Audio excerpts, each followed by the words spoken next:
మంచి, లోపలంతా వంచన. హ, అందుకే మొదట్లో నువ్వు వద్దన్నా కాళ్ళ వేళ్ళ పడి చివరికి హక్కుందని అత్తగారిచ్చిన కాగితాలు చూపించి లోపలికి దూరారు. ఇప్పుడు మమ్మల్ని బయటికి పంపాలని చూస్తున్నారు.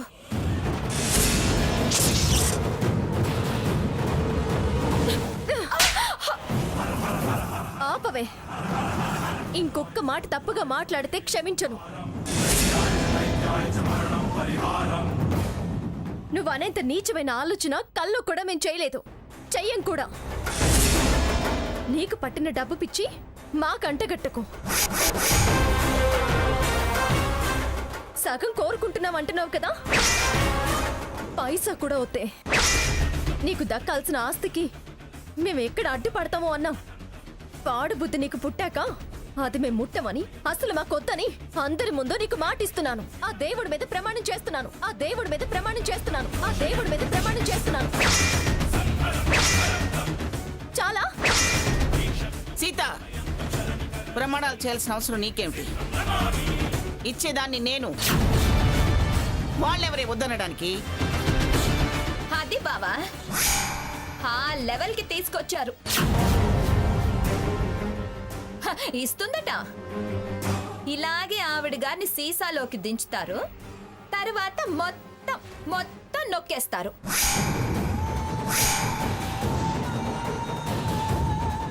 స్వర్ణ, నీ బుద్ధి చెడింది కాక సాకేత్ బుద్ధి చెడగొడుతున్నావా?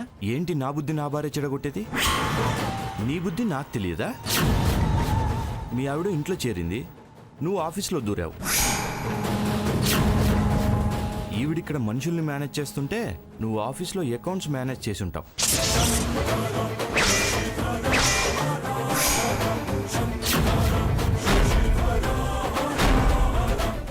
కోట్లు చూసి నీకు పుట్టుండొచ్చు బుద్ధి.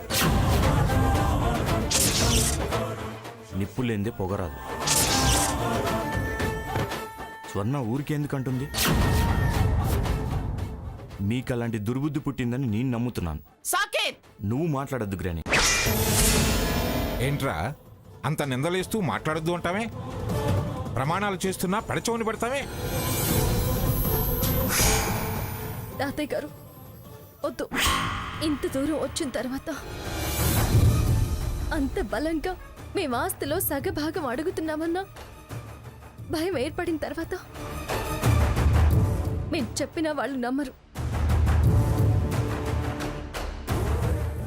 మీరు చెప్తే మేము మిమ్మల్ని వశపరుచుకున్నాం అనుకుంటారు. చూడు స్వర్ణ, మేమిక్కడుంటే నీ ఆస్తిలో సగం వాటా అడుగుతామనే కదా నీ భయం. అమ్మమ్మ గారి మనసు మార్చి ఆస్తిని పొందుతామనే కదా నీ భయం. నీ భయాన్ని పోగొడతాం. ఆస్తి మాకేం అక్కర్లేదు, నువ్వు ధైర్యంగా ఉండు. మనుషులను దూరంగా ఉండొచ్చు కానీ మా మనసుల్లో మా అనే వాళ్ళని నిలుపుకోగలం. రఘురామ్, మనం ఇంకా ఒక్క క్షణం కూడా ఈ ఇంట్లో ఉండొద్దు. వెళ్ళిపోతాం పద. సీత, ఏమిటా పిచ్చి మాటలు? మీరు వెళ్ళిపోవడం ఏమిటి? ఇది నా ఇల్లు. ఇవాళ నా ఇల్లు, రేపు నా ఆస్తి, ఆ తర్వాత నా ఇష్టం అంటారు. అనేలా చేస్తారు వాళ్ళు. దయ్యం ఏమన్నా పట్టిందావే అలా మాట్లాడుతున్నావు? అమ్మా, ఇది మా కుటుంబ విషయం, మా ఆస్తిపాస్తులకు, మా జీవితాలకు సంబంధించిన విషయం. నువ్వు కలుగు చేసుకోకు. మా విషయాలు మేం మాట్లాడి తేల్చుకుంటాం. ఇందాక అమ్మ మందిగా కోట్లంటే ఢిల్లీ లక్ష్మీ మార్కెట్లో దొరికేవి కావని, అంత విలువన్న కోట్లని ధర్మం తప్పి వాళ్ళు దక్కించుకోవాలని చూస్తే ఎలా ఒప్పుకుంటాం? ధర్మం తప్పుతున్నది నువ్వు, వాళ్ళనంటావే? అమ్మమ్మ, ఇవన్నీ వద్దు. నువ్వు చెప్పు, వాళ్ళకి ఇవ్వాలనుందా? మాకిస్తావా? ఇప్పుడు ఆ విషయం అవసరమా? అవసరం కాబట్టే నోటీస్ పంపించాను. పంచనని తేల్చి చెప్పానుగా. దోచుకుంటారని ఖాయమైంది. రఘురామ్, ఇంకొద్దు. ఒక్క క్షణం మనం ఇక్కడ నిలబడ్డా ఈ ఆస్తిని ఆశించిన వాళ్ళం అయిపోతాం. సీత, వెళ్ళడానికి నాకేం అభ్యంతరం లేదు, కానీ అమ్మ కోరిక. ఇప్పుడేమంటారు బావగారు? నాది అబద్ధం అన్నావు. పద అని నీ భార్య అనేసరికి అమ్మ కోరిక అంటూ సెంటిమెంటల్ డ్రామా మొదలు పెట్టావు. షడప్. మనసు, మమత, ప్రేమ అనే వాటికి అర్థం తెలియని దానివి నన్ను డ్రామా అంటున్నావా? నీది డ్రామా. నటనలో జీవిస్తున్నావు. పద సీత. రేయ్ రఘురామ్, అగరా, నువ్వు కూడా ఏమిట్రా ఇది? మేమిద్దరం ఒక్కటే తాతయ్య. చూడు స్వర్ణ, ఆఖరి మాటగా చెప్తున్నాను. నువ్వు అబద్ధం ఆడావో, స్వార్థం పెరిగి అన్నావో, డబ్బు మీద వ్యామోహం పెరిగి డబ్బే సర్వస్వం అనుకో. మేము మనుషుల్ని ప్రేమించే వాళ్ళమే కాదు, డబ్బుకి కక్కుర్తి పడేవాళ్ళం కాదు. ఆ తృప్తే మమ్మల్ని బ్రతికిస్తుంది. ఇవాళ మా మీద వేసిన నిందకు ఎప్పటికైనా నువ్వు పశ్చాత్తాపడతావు. మా గుణగణాలని హత్య చేశావు. ఒక అక్కగా, చెల్లెలుగా నీ మీద చూపించే ప్రేమని వెక్కిరించావు, అవహేళన చేశావు. డబ్బు కోసం బంధాలను తెంచి బయటికి పంపిస్తున్నావు. అయినా నీ క్షేమం, నీ సంతోషం, నీ అభివృద్ధి మేము ఆశించి ఇక్కడి నుంచి వెళుతున్నాము.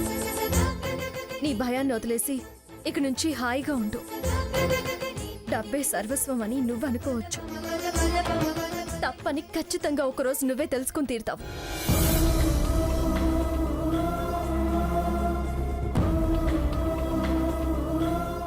అంతా నీకే వదిలేసి వెళుతున్నాము. అనుభవించవే, బాగా అనుభవించు. మా విశ్వాసమే మమ్మల్ని బతికిస్తుంది. గాలి బతికిస్తుంది, నీరు బతికిస్తుంది అని లెక్చర్లు ఇవ్వకు. దక్కిన ఏదో వాటా బతికిస్తుంది అను, బాగుంటుంది. అయ్యో అన్ని వదిలేసి వెళ్తున్నానన్నా సింపతి గెయినింగ్ కబుర్లు చెప్పకు. ఛీ! ఇంత నీచంగా, ఇంత దిగజారిపోతావని నేనెప్పుడు ఊహించలేదే.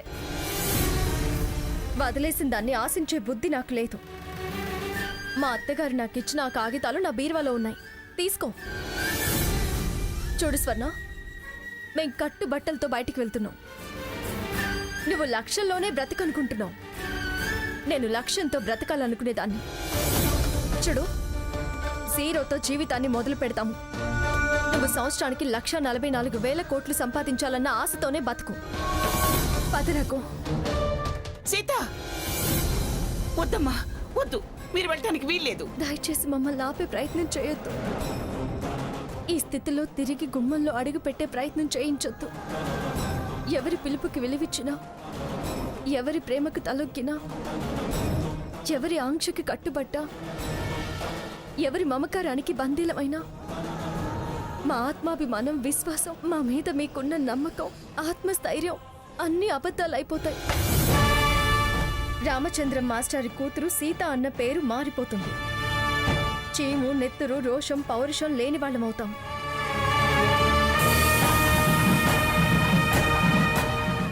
అన్నీ చంపుకొని జీవోత్సవాల్లా బ్రతకడానికి సిద్ధపడ్డ వాళ్ళమవుతాం. నిందలన్నీ నిజమవుతాయి, అబద్ధాలు బలం పుంజుకుంటాయి. హేళన, అవహేళనల మధ్య ప్రతి క్షణం చేస్తూ బ్రతకాల్సి వస్తుంది.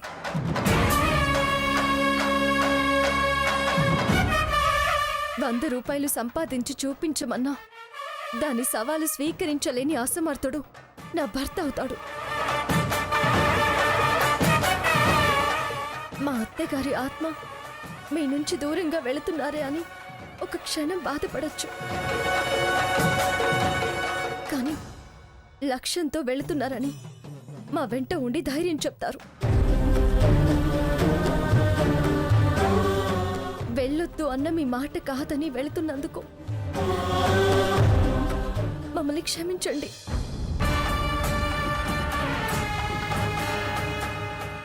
మీరంతా కావాలి అన్న భావనతోనే ఉంటాము, అనుకుంటాము. మీ మీదున్న ప్రేమ, అభిమానం అస్సలు తగ్గదు. ఎప్పటికీ మనమంతా ఒక్కటే. జాగ్రత్త స్వర్ణ, తొందరపాటిని తగ్గించుకో, చూసి అడుగువే. పడితే లేపే ఈ అక్క దూరంగా వెళుతుంది. వాదించే వాళ్ళు శత్రువులు కారు, అది తెలుసుకో. పద. రఘురాం, చెప్పరా, దానికి నువ్వైనా చెప్పరా, దాని మనసు నొచ్చుకుందిరా. సీత మాట రాముడు కాదనడు. రాముడు వెంటే సీత నడుస్తుంది. సీతకి తోడుగా రాముడు ఉండాలి కదా నానమ్మ. వెళ్ళడానికి కారణం తెలుసు, వెనక్కి తిరగలేని పరిస్థితి వివరించింది. గొప్పగా బ్రతకాలనుకున్న వాళ్ళని బ్రతకనివ్వు.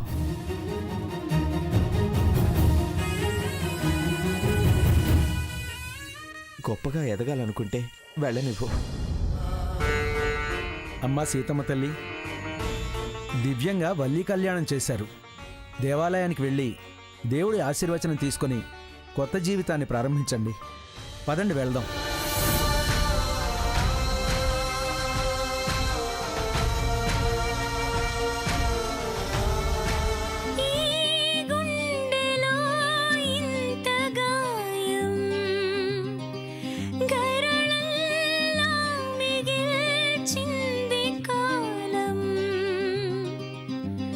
అడుగులలో అలజడులే ఎగసేలా ఎదనిండా వేదనలే ఎదురయ్యే తీరాన కూలింది ప్రాణం, మిగిలిందింక శోకాల సంద్రం.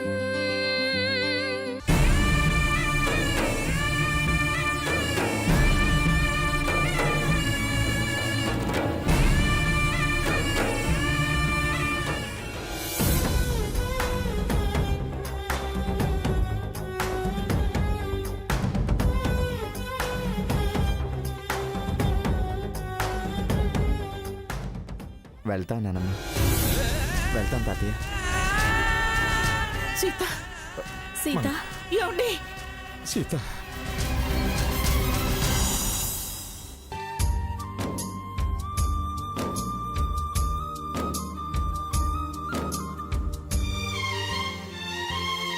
ఏవైందమ్మా ఈనాడు, చినబోయాడే సూర్యుడు, కణకణలాడే ఆ కళ్ళు, కురిపించాయా కన్నీళ్ళు. కనిపించని ఆ మనసు వెన్నని ఎవరికి తెలుసు, అంతా తన వాడే అయినా తను ఒంటరి వాడే. ఏవైందమ్మా ఈనాడు, చినబోయాడే సూర్యుడు, కణకణలాడే ఆ కళ్ళు, కురిపించాయా కన్నీళ్ళు.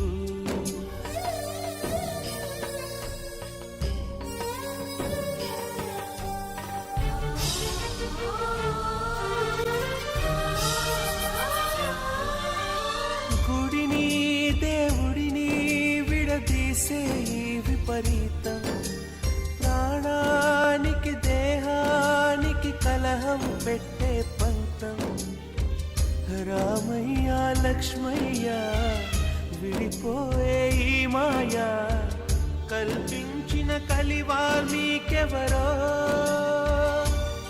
ఏవైందమ్మా ఈనాడు, చినబోయాడే సూర్యుడు, కణకణలాడే ఆ కళ్ళు, కురిపించాయా కన్నీళ్ళు.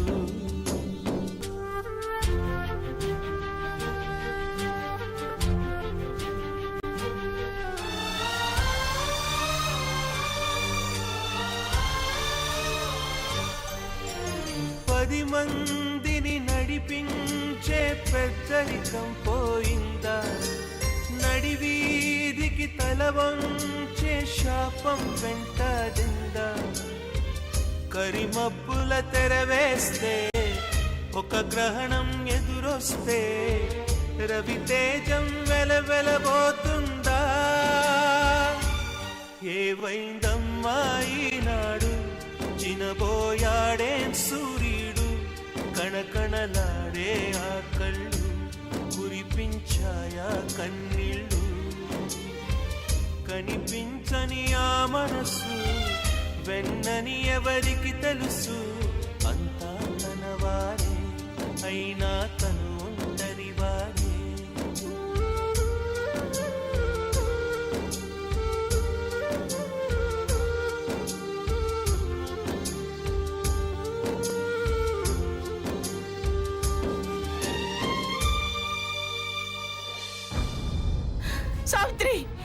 నువ్వైనా చెప్పు, నేను తట్టుకోలేకపోతున్నాను. దాని పట్టుదల ఆత్మాభిమానం నాకు తెలుసు పిన్ని గారు. అది ఈ స్థితిలో ఎవరి మాట వినదు, వెనక్కి తిరిగి రాదు. తల్లిగా తప్పని చెప్పమ్మా. ఎలా చెప్పమంటారు? తప్పు చేసిన వాళ్లే నీకు అనవసరం అంటున్నారు. దాన్ని తప్పని ఎలా అనమంటారు?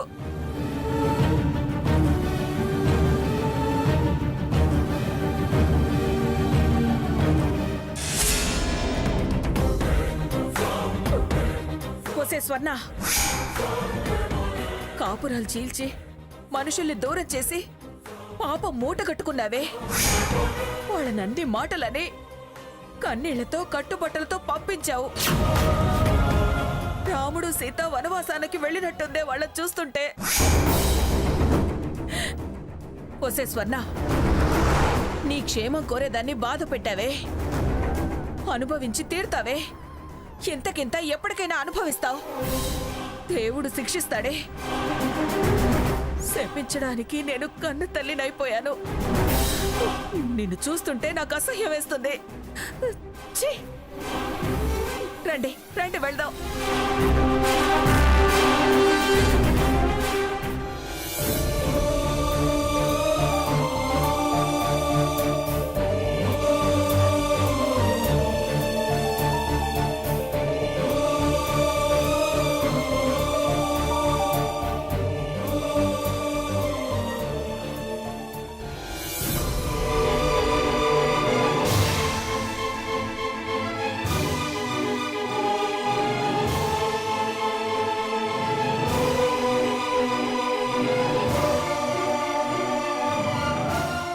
అది మరీ ఇంత అబద్ధం ఆడుతుందని, ఇంత నీచంగా ప్రవర్తిస్తుందని ఊహించలేదు. స్వార్థం, డబ్బు మీద ఆశ ఎంత మార్పు తెస్తుందా అని ఆశ్చర్యం వేస్తుంది.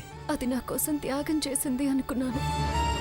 కాదు అన్న అనుమానం నాకిప్పుడు కలుగుతుంది. సీత, ఆలోచించడం వేస్ట్.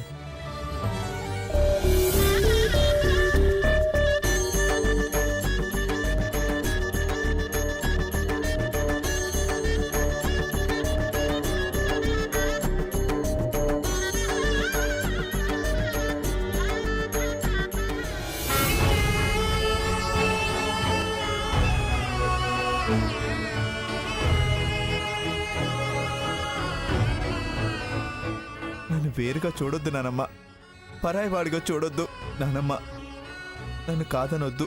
ఈ మంగమ్మ బతికున్నంత కాలం ఎవరు నా నుంచి నిన్ను దూరం చేయలేరు, వేరు చేయలేరు. ఎప్పటికీ మన మధ్య దూరం పెరగదు. సాకేత్తో ఎప్పటికైనా జన్మలో నిన్ను ఎప్పుడు ఏమీ అనను అన్నయ్యా అనిపిస్తాను. రఘురామ్, నేనేమైపోయినా సరే నిన్ను మాత్రం వదులుకోనరా. ఇప్పుడు మనం ఎటు వెళ్దాం? నేను ఇంకా ఆ షాక్ నుంచి తేరుకోలేదు రఘు. ఆవేశంలో బయలుదేరాను, కానీ ఆలోచించే స్థితిలో నేను లేను. ఆవేశం కాదు సీత, ఆత్మాభిమానం నీతో అలా మాట్లాడించింది. ఆ క్షణంలో నువ్వు నాకు నచ్చావు. మనంగా మనమేంటో నిరూపించుకోవాలి.